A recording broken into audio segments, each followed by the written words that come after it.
Salut tout le monde, aujourd'hui nouvelle vidéo avec un exo sur les polynômes qui est tombé donc à XENS en MP.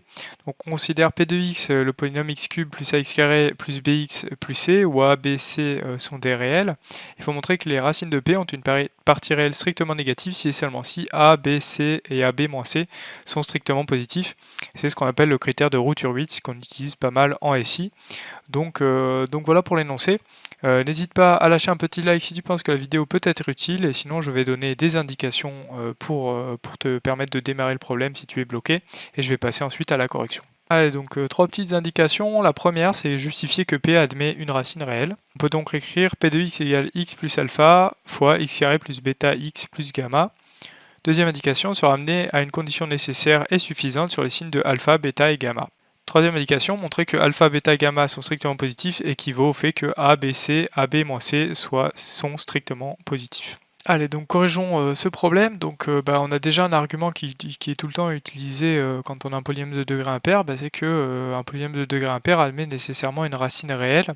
Comment on obtient ça? On utilise le théorème des valeurs intermédiaires, sachant que en moins l'infini, le polynôme va tendre vers moins l'infini, puisque P est impair, et en plus infini va tendre vers plus infini.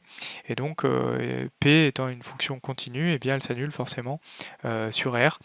Donc on va noter moins alpha cette racine, de sorte à avoir P de x égale x plus alpha fois un certain polynôme Q de x qui va s'écrire x carré plus bêta x plus gamma. Donc pourquoi le coefficient devant x carré vaut 1? Parce que P est unitaire, donc si on refait le produit, on retombe bien sur x cube pour le terme, le monôme de plus haut degré. Donc voilà, on est parti sur ça, et on va donc étudier Q de x égale x carré plus bêta x plus gamma, qui a deux racines qui sont soit complexes conjuguées, soit réelles, éventuellement égales si le discriminant égale 0. On va les noter x1 et x2. Donc l'objectif, ça va être de caractériser le fait que les racines de P ont une partie réelle strictement négative à l'aide du signe de alpha, bêta, gamma. Et on va montrer que les racines de P ont une partie réelle strictement négative si et seulement si alpha, bêta et gamma sont strictement positifs.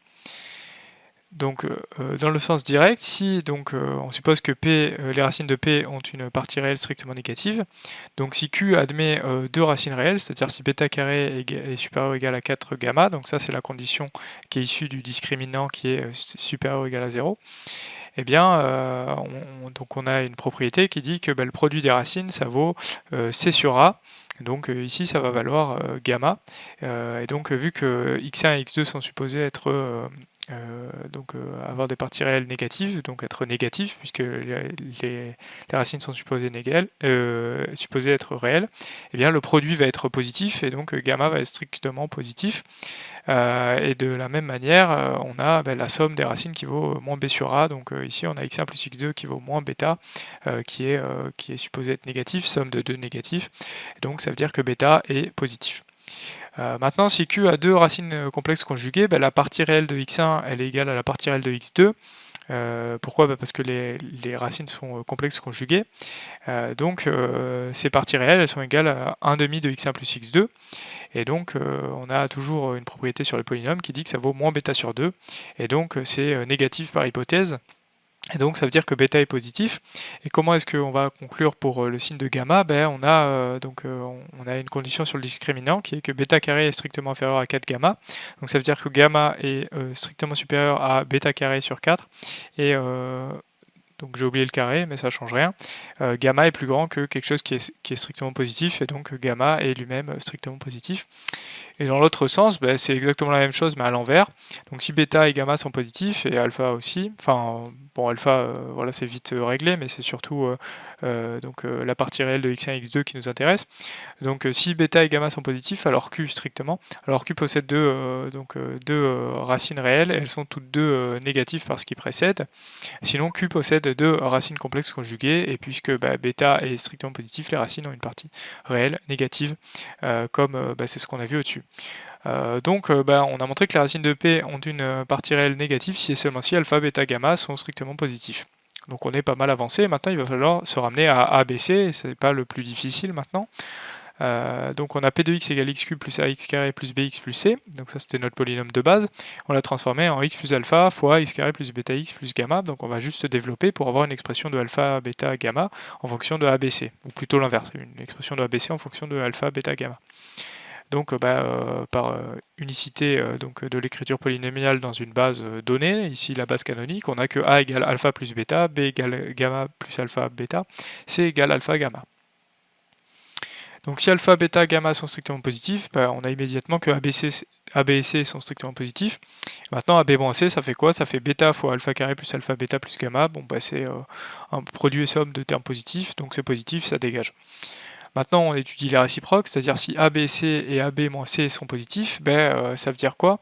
Ça veut dire que donc A est positif, donc ça fait alpha plus bêta est strictement positif, donc gamma plus alpha bêta strictement positif, alpha gamma strictement positif, et bêta fois alpha carré plus alpha bêta plus gamma est strictement positif. Donc maintenant, il va falloir en déduire que alpha, bêta, gamma sont strictement positifs. Donc allons-y, comme alpha est un réel, alpha carré plus alpha bêta plus gamma, c'est plus grand que alpha bêta plus gamma. Pourquoi? Parce que alpha carré c'est un réel, donc c'est strictement positif, c'est supérieur ou égal à 0. Et donc alpha bêta plus gamma est strictement supérieur à 0, c'est l'inéquation numéro 2 qui nous donne ça. Or, l'inéquation 4, qu'est-ce qu'elle montre? Elle montre que bêta et alpha carré plus alpha bêta plus gamma ont même signe. Donc, ça veut dire que forcément bêta est strictement positif. Donc voilà. Et l'inéquation 3, elle montre quoi? Elle montre que alpha et gamma ont même signe. S'ils étaient négatifs, on aurait gamma plus alpha bêta est inférieur ou égal à 0, ce qui contredit la deuxième équation. Donc conclusion, c'est que alpha et gamma sont positifs. Et donc alpha, bêta et gamma sont bien positifs. Et donc on a montré une équivalence, puis une deuxième équivalence. Au final, on en a déduit le critère de root Hurwitz, à savoir que les racines de P ont une partie réelle strictement négative, si et seulement si A, B, C et AB-C sont strictement positifs. Voilà, donc c'est fini pour cet énoncé donc, du critère de root Hurwitz en dimension 3. Donc c'est un résultat qui est pas mal utilisé en automatique, donc en sciences de l'ingénieur.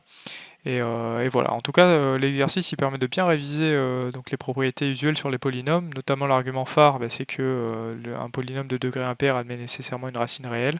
Puis après c'est juste, c'est en soi les arguments qui sont employés sont pas très difficiles, c'est simplement les sommes, les produits de racines, et après savoir bien manipuler les inégalités, tout en se rappelant que un réel est strictement, le carré d'un réel est strictement positif, enfin est supérieur ou égal à 0.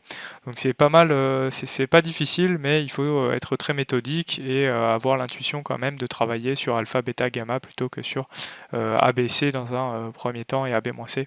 Donc voilà pour l'énoncé. En tout cas, j'espère que tu auras appris des choses, que tu auras pu réviser à travers cet exercice. N'hésite pas à t'abonner, à liker, à mettre la cloche. J'espère te retrouver sur une prochaine vidéo de maths ou de physique. Salut!